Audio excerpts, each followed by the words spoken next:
comercial no genera el superávit que la economía quisiera. Este repunte que vemos en las exportaciones tiene que ver con un tema cíclico en el último semestre del año. Y también hay que reconocer que las medidas de restricción de importaciones han desacelerado el crecimiento de las importaciones, lo que han generado esa recuperación de la balanza comercial. Ahora, es importante tener en cuenta que la reducción del precio del petróleo va a bajar las exportaciones petroleras y que es muy probable que terminemos diciembre con una balanza comercial negativa. Entonces, eso nos lleva a nosotros a analizar la economía en el corto y en el mediano plazo. Y por lo tanto, en la Unidad de Investigación Económica de ECOS, hemos desarrollado una medida de actividad económica y una medida de ciclo económico, de tal forma que podamos conocer cuál es la situación de la actividad en el corto plazo, que es la línea azul, y cuál es el ciclo o hacia dónde se está moviendo la economía en el mediano plazo, que es esa línea roja. El año pasado, para los que estuvieron en la presentación de las perspectivas económicas, se informaba que la economía estaba empezando la desaceleración. Ahora observamos que esa desaceleración cada vez se acentúa más, ¿sí? Sin embargo, en el corto plazo, la actividad de la economía sigue siendo alta. Pese a que ha bajado, la actividad de la economía es alta y es por eso que todavía se ve incrementos en las ventas, cada vez más difíciles, pero todavía se ve incrementos de las ventas e incrementos de la producción. Esto nos debe servir de alerta, es decir, sabemos que la economía está en desaceleración. Que esté en desaceleración no quiere decir que la economía esté en crisis o que vaya a entrar en una crisis. Que esté en desaceleración quiere decir que cada vez va a ser más difícil crecer. Y las empresas que logren el crecimiento serán aquellas que se diferencien a través de innovación, a través de calidad de servicio o a través de productos diferenciadores. Entonces, con esta lectura del ciclo económico, nosotros lo que podemos decir es que la coyuntura de la economía actual ya necesita de forma urgente una intervención, porque si sigo con la tendencia, cada vez esa desaceleración se va a volver más pronunciada. Entonces, ¿cuáles son los desafíos de la economía de cara a 2015? El primero, que es de corto plazo, necesito encontrar mercados de financiamiento que me ayuden a sostener la inversión pública, mercados de financiamiento que no sean tan caros y no estén concentrados. ¿Cuál ha sido nuestro mercado de financiamiento en los últimos años? Ha sido China. Sin embargo, concentrar todo el endeudamiento en un solo acreedor es sumamente riesgoso. Y es por eso que en este momento ya necesito encontrar nuevos mercados en los cuales endeudarme. El segundo reto que tiene la economía es consolidar sus cambios de matriz energética y matriz productiva. ¿Por qué? Porque eso primero va a ayudar a generar valor agregado e inversión. Y también va a ayudar a racionalizar y a focalizar los subsidios. Si es que yo genero un cambio de matriz energética y me voy a una energía más barata, ¿sí? Yo voy a dejar de depender del diésel, que la mayor parte es importado, y lo mismo tiene que ver con la refinería. Es decir, necesitamos de forma urgente ya generar esos cambios, ¿sí? Entonces, el 2015 tiene que ser un año de consolidación. Se necesita consolidar el cambio de la matriz productiva, se necesita ya avanzar en el cambio de la matriz energética y la economía está avanzando en ese sentido. Ahora, ¿cuáles son entonces las perspectivas de crecimiento para 2015? En 2015 vamos a tener un crecimiento alrededor del 3.8% con una inflación cercana al 3%, que dependerán en gran medida de cómo evolucionen todos estos factores que estamos analizando para mantener esa sostenibilidad de crecimiento en el tiempo. Estamos atravesando un periodo de transición. Cómo respondamos a ese periodo de transición incidirá mucho en el desempeño de la economía en el 2016. Eso quiere decir que el 2015 va a ser un año en el cual todavía exista crecimiento, un año en el cual todavía existan condiciones para hacer negocios, pero en el cual hay que ser más cautelosos de cara al mediano y largo plazo.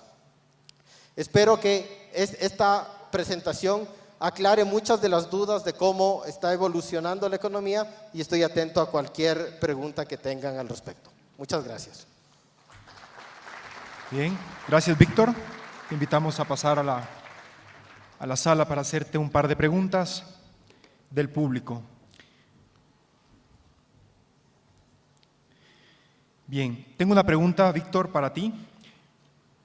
Si la desaceleración continúa, ¿qué medidas económicas serán necesarias? Ok. Para analizar el tema de la desaceleración y las medidas hay que pensar en las medidas de corto plazo y de mediano y largo plazo. Si es que la desaceleración continúa, lo primero que tengo que hacer es mantener los niveles de inversión pública, que es lo que se está haciendo. En este momento no puedo racionalizar el gasto público, porque si racionalizo el gasto público, lo reduzco, la economía va a sufrir una reducción brusca de su crecimiento. Entonces, lo primero que tengo que hacer es conseguir el financiamiento para mantener ese nivel de gasto público.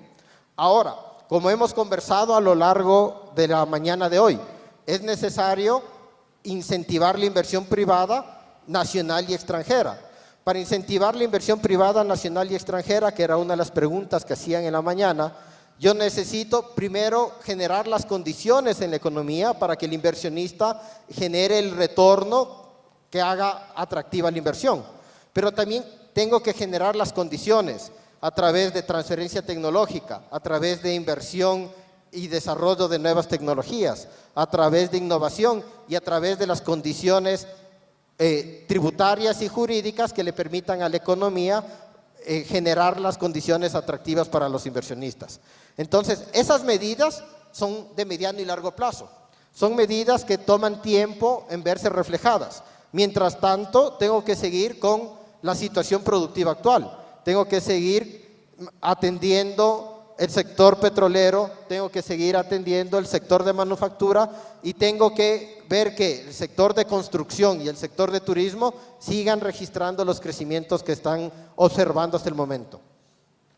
Bien, si bien es cierto el precio del petróleo será de 80 y 90 dólares por barril, los nuevos participantes en la producción, Estados Unidos y Brasil, ¿obligarán a una reducción de producción de los OPEP para mantener ese precio?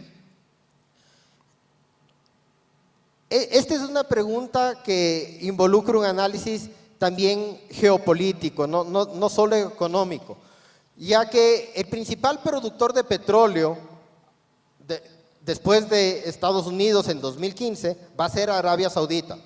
Arabia Saudita tendría la capacidad de reducir su producción. Arabia Saudita es el principal productor de petróleo del OPEP, tendría la capacidad de reducir su producción para evitar ese exceso de oferta. Sin embargo, la situación geopolítica de Medio Oriente hace que Arabia Saudita no esté interesada en este momento en mejorar los precios. ¿Por qué? Porque los otros productores de petróleo son Siria, son Irán, son Irak, que son países que no tienen muy buenas relaciones con Arabia Saudita. Y esa es la razón por la cual todavía la OPEP no ha recortado los precios de petróleo. Ecuador y Venezuela en la siguiente reunión de la OPEP van a llevar una propuesta para hacer ese recorte. Pero lo que le preocupa a países como Arabia Saudita es que solo la OPEP se sacrifique para mejorar los precios y quienes usufructen esos precios sean los países que no pertenecen a la OPEP, que es Estados Unidos y Brasil. Entonces, es una situación algo compleja que va a requerir bastante negociación.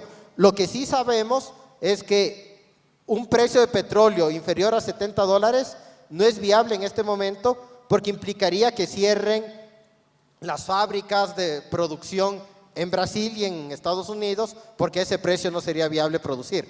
Entonces, está bien fijado en el mercado petrolero cuál es el piso en el precio. Bien. Como parte del análisis de las perspectivas económicas, ¿se ha considerado el colapso del dólar pronosticado por varios analistas y su afectación a nuestra economía? El colapso de la dolarización involucra un periodo de crisis. Es decir, no hay forma de salirse de la dolarización sin generar crisis, pues antes de adoptar una nueva moneda siempre va a haber problemas de confianza respecto a la moneda que le reemplaza al dólar. Eso quiere decir que tenemos que ser conscientes que cualquier escenario de salida de dolarización es un escenario de crisis. Y en un escenario de crisis, todo lo bueno que se ha construido en los últimos 7 años puede verse reducido o destruido. Entonces, esa es la razón por la cual a nadie le interesa cambiar del modelo en este momento. Y más bien se están tomando las medidas para fortalecer o mantener la dolarización. El colapso de la dolarización, ¿de qué depende? El colapso de la dolarización depende de que en la economía no exista los dólares suficientes para hacer transacciones. De eso depende el colapso. Y para que en la economía existan los dólares para hacer transacciones, necesitamos fomentar las exportaciones, necesitamos conseguir inversión extranjera y mantener los mercados de deuda. Ahora, otra de las medidas que está tomando el gobierno para mantener la cantidad de transacciones pese a una reducción del circulante es el tema de dinero electrónico. El dinero electrónico no sirve para emitir nueva moneda, pero sí sirve para hacer más transacciones más rápido con la misma cantidad de circulante. Entonces, el dinero electrónico es una alternativa que puede ayudar a sostener las transacciones de la economía y a mantener la dolarización en un escenario en el cual las divisas tiendan a caer. Bien, precisamente en relación a lo que acabas de mencionar, tengo una pregunta. ¿Qué va a pasar con el circulante en 2015? Esto cuando por fuerza el Estado tendrá que desacelerar la inversión pública.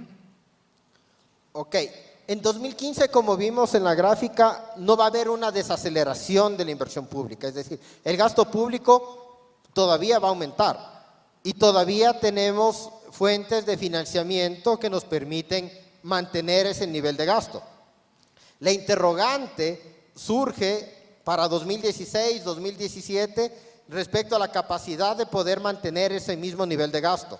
Es decir, en este momento tenemos un déficit fiscal alrededor de 6.600 millones de dólares calculado para 2015 con un petróleo de 77 dólares el barril. Entonces, son esos 6.600 millones de dólares los que tengo que financiar parcialmente y están financiados con recursos que vienen de China, recursos que vienen de Corea para sector minería y sector petróleo, con recursos que vienen del Banco Mundial y que vienen de la CAF. Sin embargo, el reto es financiar ese déficit. Entonces, yo no le veo muy probable que se reduzca la inversión pública por el panorama que hemos visto. Más bien, lo que hay que empezar a hacer es una sustitución de esa inversión pública por inversión privada, pero ese es un escenario que va a tomar algunos años. Víctor, haciendo un análisis de costo-beneficio, ¿cuál debería ser el máximo costo que esté dispuesto a pagar el Estado para acceder al endeudamiento externo? Esa es una pregunta sumamente compleja porque en realidad depende de la necesidad que tenga el Estado para sostener la economía. Lo hemos visto en nuestra misma historia y en la historia de los otros países europeos que atravesaron la crisis en 2008. Es decir, entre más necesitado estoy de fondos, más dispuesto estoy a pagar por esos recursos de endeudamiento.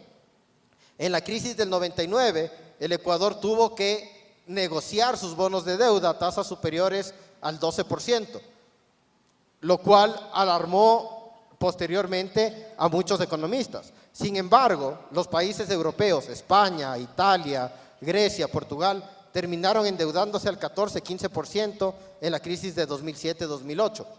Entonces, al hacer el costo-beneficio yo tengo que ver qué es peor, pagar una tasa de interés alta por el endeudamiento o reducir los niveles de PIB per cápita, aumentar la pobreza, generar desempleo. Entonces, es una pregunta bastante compleja. Lo que sí sabemos es que entre más alta sea la tasa a la que me endeude, menos sostenible es ese endeudamiento en el mediano y largo plazo. Porque la deuda me sirve a equilibrar la economía